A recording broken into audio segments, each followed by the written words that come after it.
یہ قرآن کا حکم تھا نا. سورہ روم آیت نمبر 31 وَأَقِيمُوا الصَّلَاةَ وَلَا تَكُونُوا مِنَ الْمُشْرِكِينَ. دیکھنا نماز کو قائم کرنا, مشرک نہ ہو جانا. قرآن کو آگ تو مسلمانوں نے لگائی ہوئی ہے. قرآن چیخ چیخ کے کہہ رہا ہے کہ جو نماز نہیں پڑھتا وہ پاکستان کے شناختی کارڈ میں مسلمان ہے, اللہ کے ہاں وہ مسلمان نہیں ہے.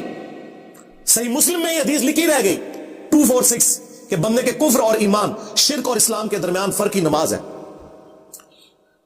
یہ حدیث مسلم میں ہی لکھی رہ گئی کہ ابن مسعود رضی اللہ تعالیٰ عنہ کہتے ہیں کہ جماعت کے ساتھ نماز پڑھنا یہ سنت خدا ہے, یہ تمہارے نبی کی وہ سنت ہے جو اللہ نے انہیں عطا کی, اگر اسے چھوڑ دو گے تو برباد ہو جاؤ گے.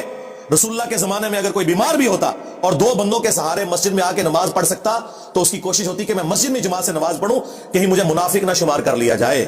جماعت چھوڑنے پر رسول اللہ کے زمانے میں سمجھا جاتا تھا صلی اللہ علیہ وآلہ وسلم کہ بندہ منافق ہے.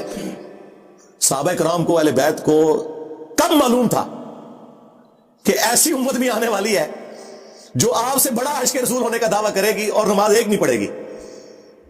تو وہ کہتے یار یہ تو بڑا آسان اسلام ہے. تو یہ حدیثیں تو مسلم شریف میں لکھی رہ گئی, پریکٹیکلی کس نے عمل کیا اس کے اوپر؟ یہ حدیث ترمذی میں لکھی رہ گئی کہ ہمارا اور منافقین کا عہد نماز کی بنیاد پہ ہے, جس نے نماز چھوڑی اس نے کفر کیا. ہاں, یہ صحابہ کرام علیہ رضوان کا فتویٰ ترمذی میں ہی رہ گیا. عبداللہ بن شقیق تابعی کہتے ہیں کہ صحابہ کرام علیہ رضوان تارک الصلاۃ کے سوا کسی کی تکفیر نہیں کرتے تھے, صرف بے نمازی کو وہ کافر سمجھتے تھے, باقیوں کو وہ تمام غلطیوں کے باوجود مسلمان تصور کرتے تھے. اندازہ کریں, یہ ترمذی میں لکھا رہ گیا جناب. ہاں, ہم جب چیخ چیخ کے یہ باتیں بیان کرتے ہیں لوگ کہتے ہیں یار یہ کس قسم کی باتیں کر رہے ہیں, یہ کہاں پہ لکھی ہوئی ہیں؟ سرکار کتابوں میں لکھی ہوئی ہیں. یہی تو ہم آپ سے کہہ رہے ہیں کہ مرنے سے پہلے اے مسلمان کر لے اس پہ غور, کتابوں کا خدا اور ہے, بابوں کا خدا اور.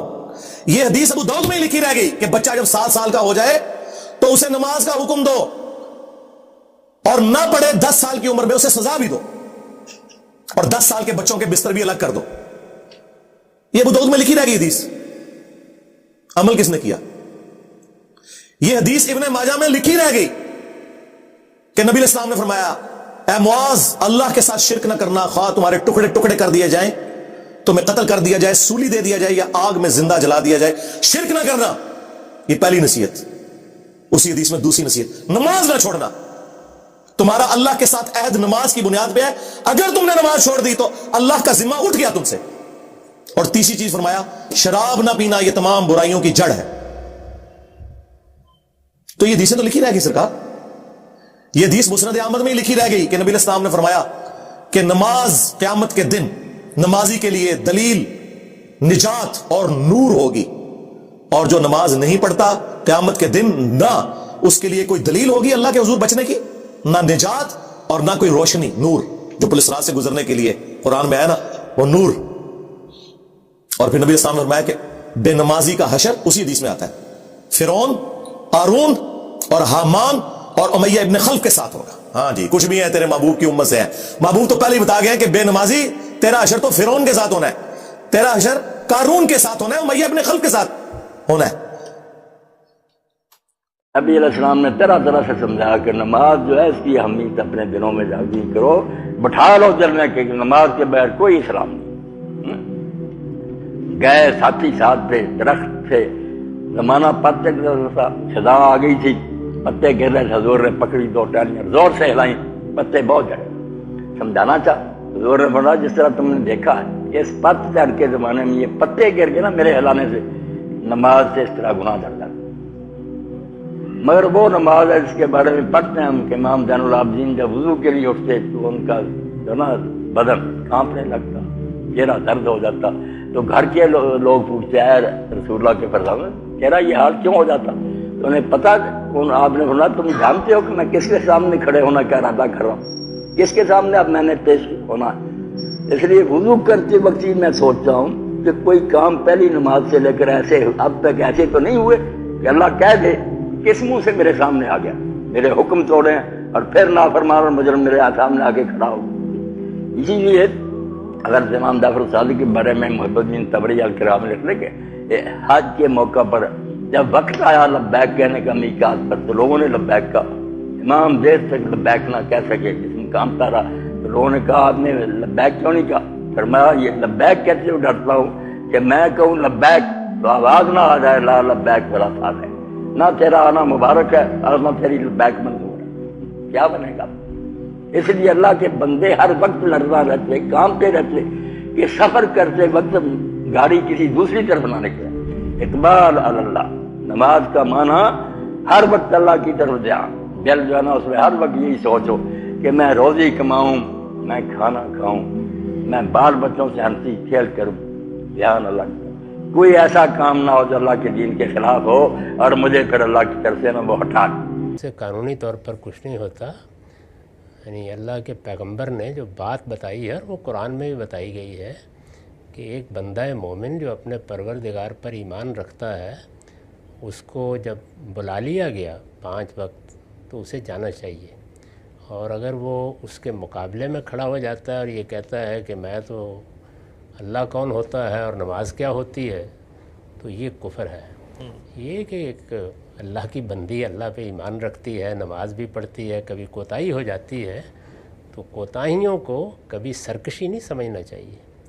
جو بات سرکشوں کے لیے بیان کی گئی ہے وہ ریبیلیس ایٹیٹیوڈ ہے، اس کا اس سے کوئی تعلق نہیں ہے۔ ایسی کوتاہیاں ہر انسان سے ہو جاتی ہیں، تو نماز اللہ اور بندے کے تعلق کا اظہار ہے۔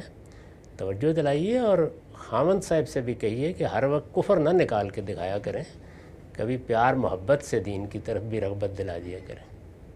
ٹھیک ہے سر، اس کا کوئی تعلق قانونی تقاضوں سے نہیں ہے۔ بہت شکریہ سر۔ امام احمد بن حنبل کے نزدیک ہمیشہ نماز چھوڑنے والا کافر نہیں، بلکہ ایک نماز بھی بغیر کسی عذر کے جو شخص جان بوجھ کر چھوڑ دے گا وہ کافر ہو جائے گا۔ یہ امام احمد بن حنبل کا قول ہے، اور سعودی عرب کے بعض علماء بھی اسی پہ فتویٰ دیتے ہیں۔ تو وہ کیونکہ فقہ حنبلی سعودی عرب میں رائج ہے، تو جیسے شیخ بن باز وغیرہ بھی اسی پہ فتویٰ دیتے تھے کہ ایک نماز بھی جان کر چھوڑ دی تو کافر بھی ہو جائے گا اور نکاح بھی ٹوٹ جائے گا۔ لیکن جمہور کا قول یہ نہیں ہے، اس لیے کہ یہ جو حدیثیں ہیں کہ ہمارے اور کفر کے درمیان جو چیز فرق کرتی ہے وہ نماز ہے، یہ مبالغہ پر مبنی ہے۔ جیسے آپ صلی اللہ علیہ وسلم نے فرمایا جو پڑوسی کا خیال نہ رکھے، خود پیٹ بھر کے کھائے، وہ مومن نہیں ہے۔ تو اس کا مطلب یہ ہے کہ مومن والے کام نہیں کر رہا، وہ صرف نام کا مومن ہے، حقیقت میں جو مومن کے جیسی صفات ہونی چاہیے وہ نہیں ہے۔ تو اسی طرح جتنی اس قسم کی حدیثیں ہیں جن میں آتا ہے کہ جو نماز جان کر چھوڑ دے وہ کافر ہے، تو اس سے مراد کفر دون کفر ہے، نہیں بڑے درجے کا کفر نہیں بلکہ یہ چھوٹے درجے کا کفر ہے۔ جیسے شرک کی 2 قسمیں ہیں، ایک بڑا شرک جس سے انسان کافر ہو جاتا ہے، اور ایک چھوٹا شرک جس کو ریاکاری کہتے ہیں۔ ریاکاری بھی ایک قسم کا شرک ہے کہ آپ مخلوق کو دکھانے کے لیے نماز پڑھ رہے ہو، لیکن یہ چھوٹا شرک ہے۔ تو یہ والا کفر بھی چھوٹا کفر ہے، مگر پھر بھی حدیث میں وعیدیں اتنی شدید ہیں کہ نماز چھوڑنا معمولی جرم نہیں ہے، بہت بڑا جرم ہے۔ یاد رکھیں اسلام میں شرک کے بعد نماز جان کر قضا کرنے سے بڑا کوئی جرم نہیں ہے۔ تو یہ دلائل دونوں طرف ہیں، جمہور کے دلائل زیادہ مضبوط ہیں کہ کافر نہیں ہوتا، کفر کے قریب پہنچ جاتا ہے۔ آسک مفتی طارق مسعود۔ کیونکہ فرض نماز نہ پڑھے تو کافر ہو جائے گا، بات سمجھا کریں۔ اسی سے لوگ دھوکہ کھاتے ہیں نا جی کہ نماز نہیں، روزہ نہیں، بس حضور کی نہیں۔ امام احمد بن حنبل رحمۃ اللہ علیہ اور شیخ الاسلام ابن تیمیہ رحمہ اللہ اور بھی بہت سارے علماء جہابذہ جو گزرے ہیں وہ فرماتے ہیں کہ اگر کوئی مرد یا عورت بغیر عذر کے ایک فرض نماز چھوڑ دے وہ کافر ہو جاتا۔ اور امام احمد بن حنبل فرماتے ہیں جب کافر ہو گیا تو نکاح بھی ٹوٹ گیا، اب وہ دوبارہ کلمہ پڑھے اور دوبارہ نکاح کرے۔ اور یہ بھی فرماتے ہیں کہ لا یصلی علیہ ولا یدفن فی قبور المسلمین، اگر بے نماز مر جائے اس پر جنازہ بھی نہ پڑھو اور مسلمانوں کے قبرستان میں اس کو دفن بھی نہ کرو۔ اسی لیے بڑے بڑے ائمہ حنابلہ سے کوئی پوچھتا کہ حضرت میں نے اپنے باپ کا حج بدل کرنا ہے، فرمایا نماز پڑھتا تھا؟ انہوں نے کہا جی کبھی کبھی، فرمایا حج کرنے کی ضرورت ہی نہیں ہے، وہ کافر ہے، کافر کا کیا حج؟ حج بدل تو مسلمان کا ہوگا، کافر کے لیے کیا حج بدل ہے؟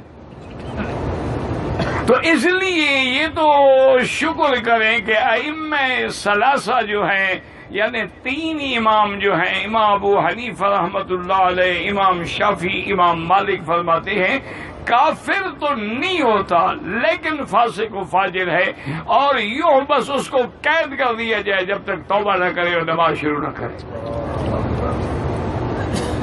لیکن امام حنبل فرماتی ہے قرآن ہے، قرآن پاک میں ہے کہ اگر اس نے نماز چھوڑی ہے، اور فرق بین العبد بین المومن والکافر کیا ہے؟ نماز۔